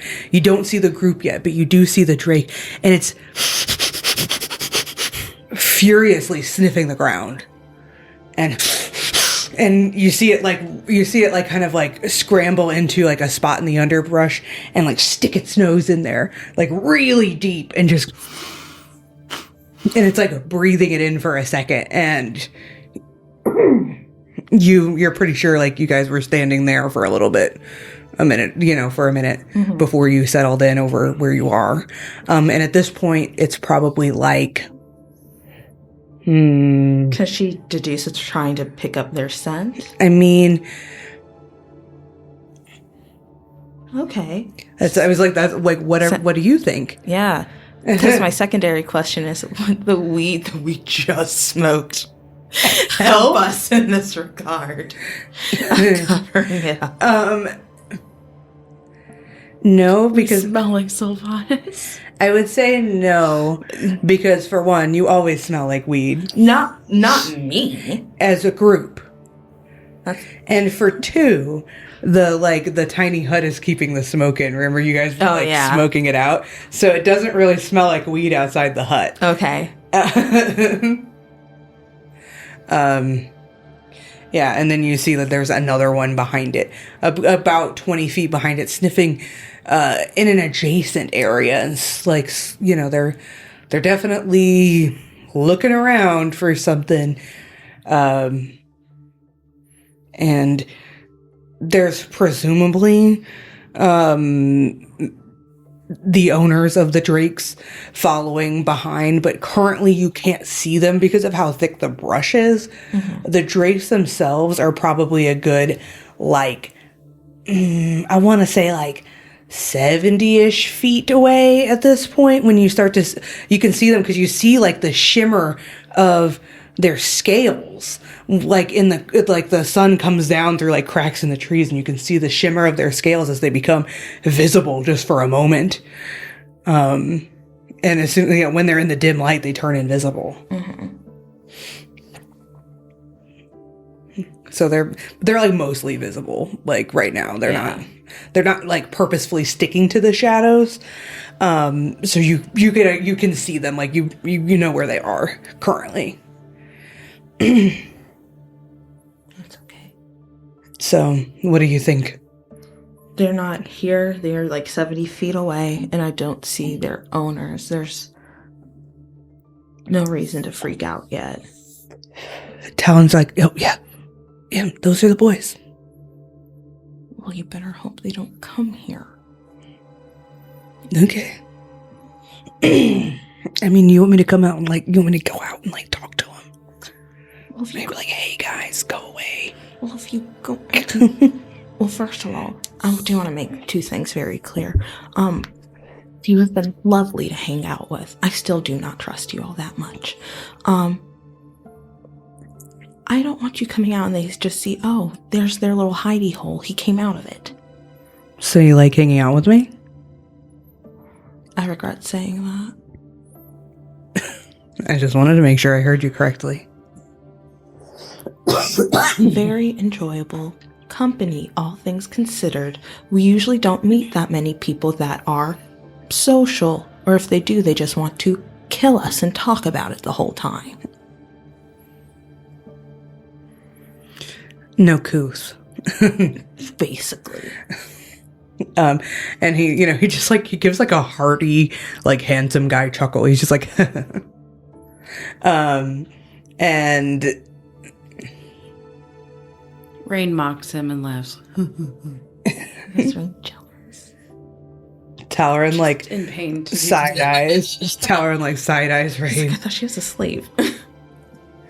drifting back and forth between being asleep and being sassy. Sassy. Yeah, you just wake up just long enough to There's throw no shade. wake, just sass. Shady buds. There's no there's no filter. There's just pain. Damn, that's rough. I know how that is, though. For sure. So, yeah, they... Where are we at on time? 9:30. They creep ever closer, and the silver one that, like, seems like it caught a really good scent is very... starting to very clearly make its way closer to you. And at this point, we are 60 feet away, 55 feet away, somewhere in that area. And now you see that there are orcs that are trailing behind the drakes about 25 feet behind them. And there are 5 of them. What do they look like? Are there any that are clearly mages? That's what I'm gonna get at, really. Yes. Yes, there is one of them that's clearly a mage. She is like a smaller orcish woman. She has her hair shaved into a long mohawk, and she's holding like a skull that has a gem like lodged in its like mouth, and then it's like tied with twine and then weaved like in a sort of like a circlet around the top of the skull's head is like more twine that has like teeth and like finger bones and stuff like braided into it. It looks very like specific Okay. to her. So, I see that they are getting... And then I want to say that 2 of them look like they're like a little bit heavier set. They're very solid, very muscular, and they have melee weapons at their belts. Then there's the mage woman, and then there is a heavy set orc, like actually a little bit overweight, and he's carrying a drum.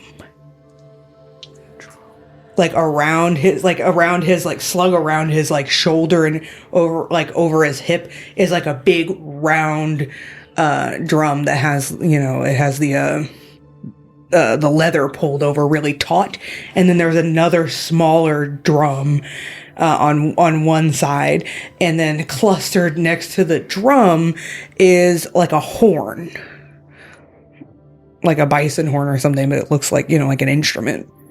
The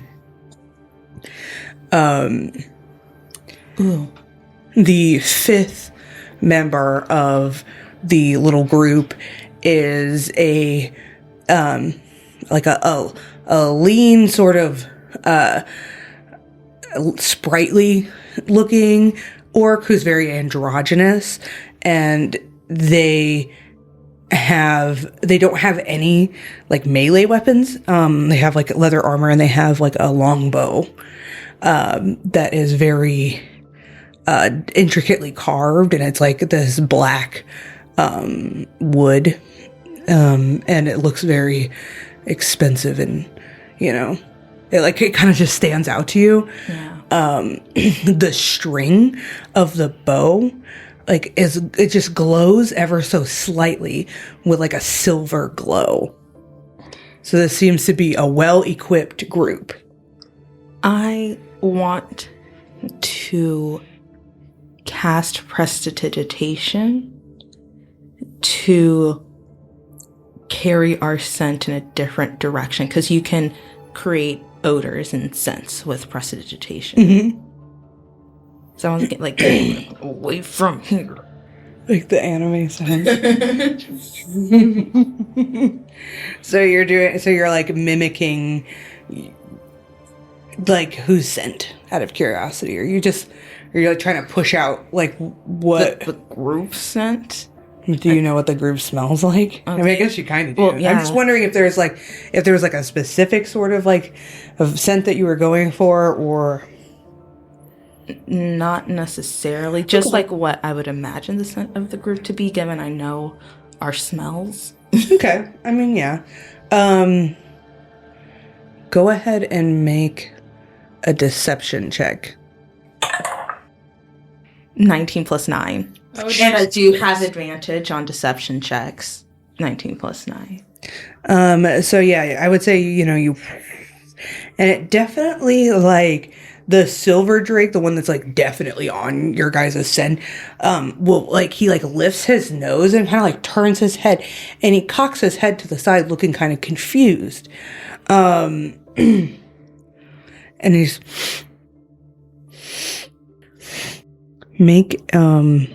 you're quiet inside of it. That's the thing, man. Fuck.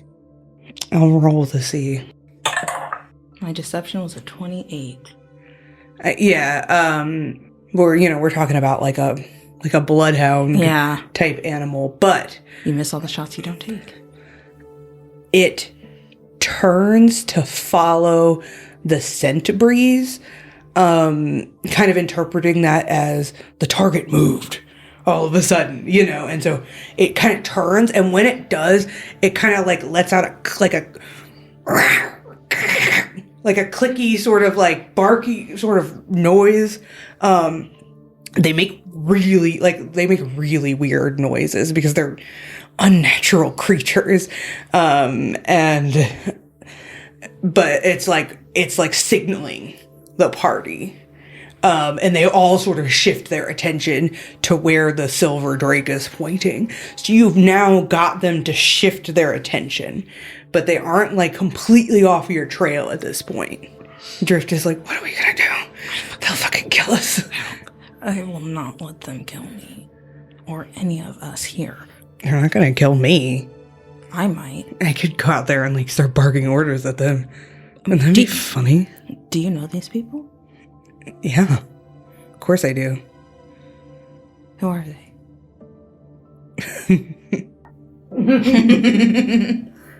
Good question. Yeah.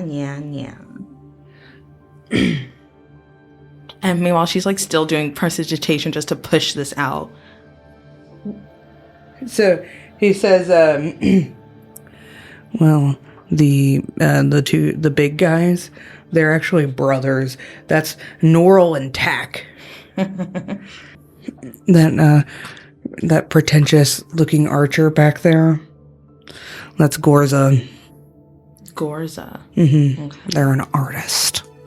No offense to them, just I don't think that like. Who are the other ones? I don't think that shooting paint at a canvas is art. I'm sorry. I just had to get that out there. And then the lady caster, her name is Shalor. And there's one more? Yeah, I think. Wait, 2 big guys. 2 caster, painter, so that's 4. So there was 5. Yeah, so 1 more. Did I ever describe the 5th person? I don't know. I don't know that last guy. That's a new guy. Yeah, that's a new guy. But I know the other ones. So if we get into a fight, what do you think our chances are of surviving? Well, I don't know how strong you are. True. That's right. I haven't seen me fight. And I'm telling you that Gorza is a damn good shot. Shalor is one of Lokara's favorite fucking apprentices, and Tack and Norrell are professional wrestlers. Professional wrestlers. I don't know about that fifth guy. He's kind of a wild card. I don't like his look. That's probably why they didn't put him on the team when I was working. As Zavari's like casting prestidigitation continuously because it's a cantrip, she will also use some like voice effects, make it sound like she like there's whispering in the general direction of where the scent's being pushed. Thaumaturgy sort of situation. Yeah, sorry. Okay. I would say give me another deception check. No advantage. That's part of my priestess. Yeah, because I would normally give you disadvantage. Oh, so it's canceling it out. Yeah. Just because this is a tough sell. I still got a 17. I have a chance. No, I don't. You start making the sounds of the whispers, and they all immediately bolt in that direction, just. And you're pretty sure they're off your trail, at least for the time being, but they are not far, and they are definitely looking for you. Okay. Definitely, wafting your smell past and seeing them chase after that kind of confirms it for you. Talrin, do you know of any safe place for us to hide? I know you don't know the area as well as, others do, but you know it better than me. Probably back home where you came from. Fuck. God damn it. I'm not trying to be an asshole. This woad is dangerous. There's a reason why we stick to the city. Well, that's not... But if you could change your scent, the city is probably the safest place for you, ironically enough. I can't go there. Why not? I have Rain to look over. Dart is coming back, hopefully, at some point. No, fair enough. I just, it's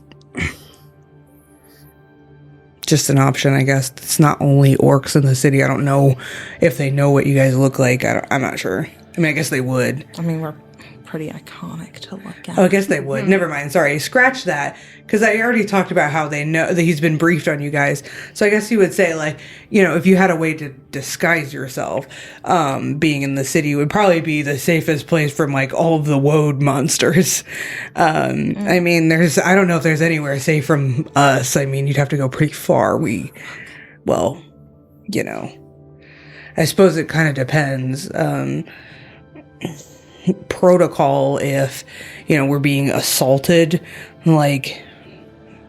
we are, and he kind of looks at you guys just in general in his mind he's yeah, that's right, I'm still talking to my fucking enemy, but typically when we're being assaulted, my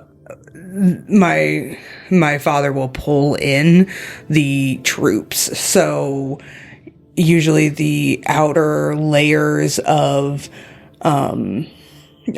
camps, the one I think you guys destroyed Lokar's little spot, over there at the chapel, so stuff out there we're probably gonna retract, I would assume that at least my father would retract those people to bring them closer to the city, anticipating that the assault is going to keep moving in.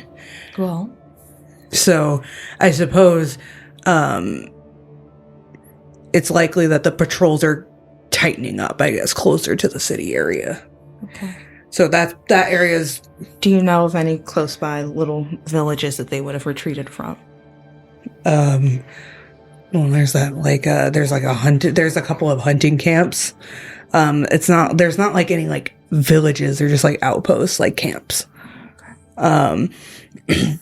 The only structure is we do have an outpost that is east of the chapel, and that is in a tree. It's a tree house.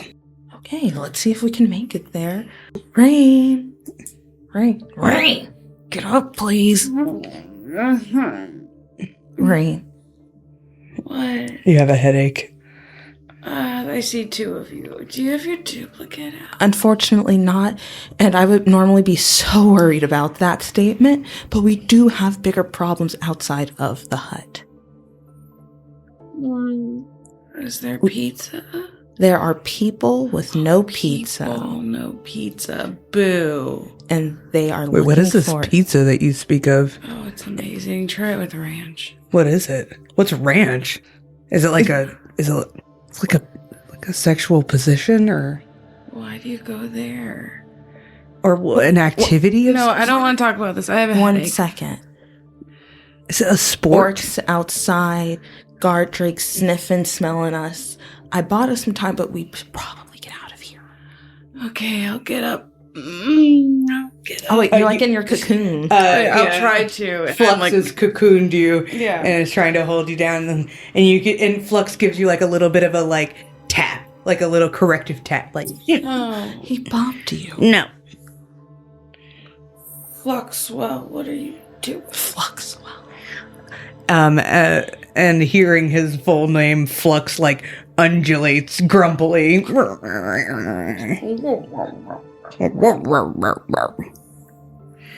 And you just get the feeling that Flux is lecturing you. Now, cut to like a cute QB anime, like scene where Rain is getting lectured by a Flux with a presentation and a With a little stick. Oh Where you have the Yeah. slides. yeah. It's like rest. Rest equals not dead. Yeah. Yep. No rest equals dead. Yep. And then we come back. I hear that there is a like treehouse fort thing that we could possibly occupy as long as it's not still crawling with people. I think maybe leaving would be better than trying to deal with these people here to hunt us. Where's Dart? It's not Dart here. get here. Daru is with Dart. Okay, let's go. Just. Okay. Give Talon, give me the best directions that you can. Wait, fuck, I can't dimension door. There's too many people. Never mind. You're gonna have to lead the way. Do you trust me? Not as far as I can throw you. How far can you throw me? Wouldn't you like to find out? I mean, maybe, maybe not. Kind of just like he blushes, but is also scared, but is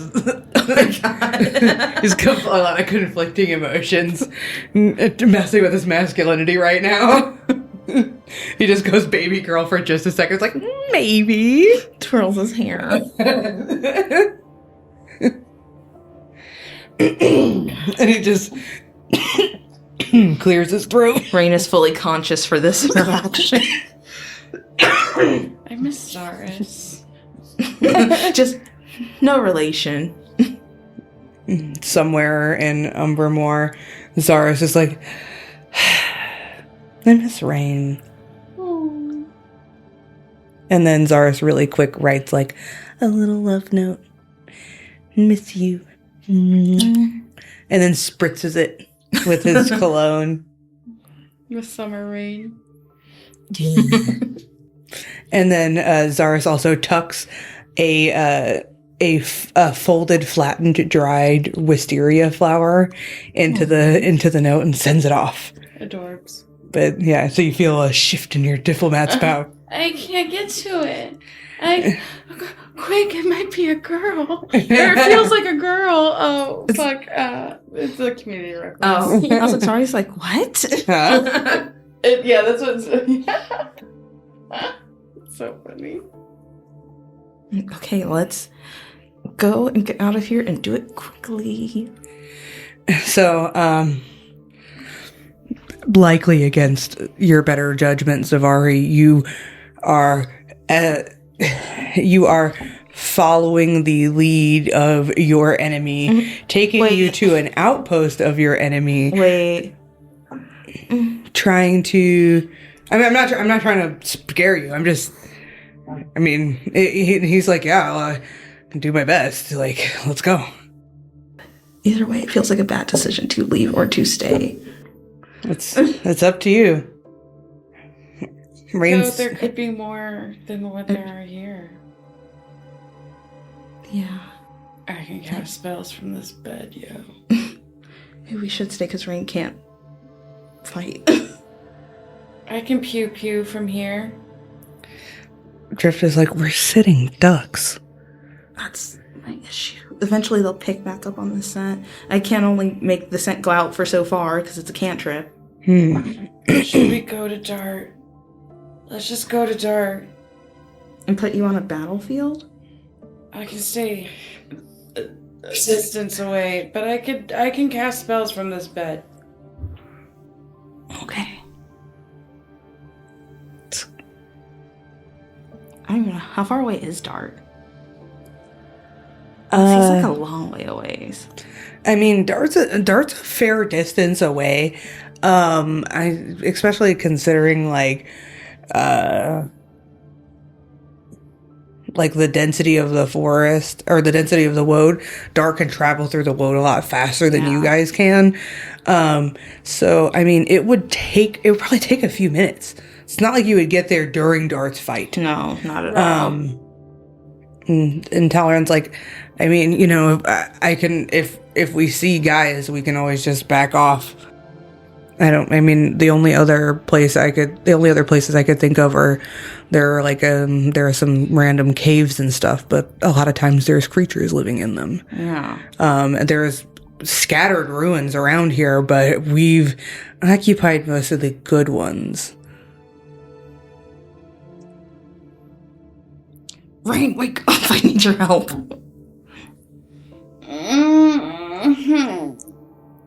What do you need?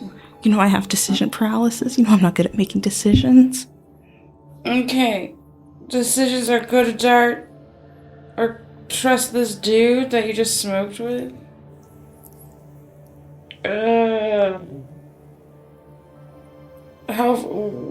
How far? Either way we go, it's going to be difficult for us to travel through the woad. Yeah. Let's go to Dart. At least I don't know. Let's go to Dart.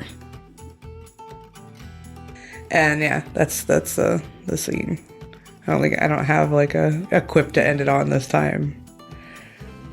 Dun dun dun dun dun. Quip. That's all, folks. It's a living. Thank you for listening to Roll Forth. This has been the Empire Initiative featuring Samaria Hawkins as Lady Zevari / Lady Litria, Ryan Musgrove as King Dart of the Hopkins, Rachel Voss as Rain Vosgrove, and our wonderful MD, Shanna Cantu. Make sure to follow our socials, like, subscribe, do all the things, and yeah, please stay safe, friends. Sorry, I know it's kind of like an anticlimactic ending, but not all of them have to be. I was like, I felt like it was a good place to stop. I hate to say this, but all of Orkdom knows we're here. It's true, though. Perfect. Mm-hmm.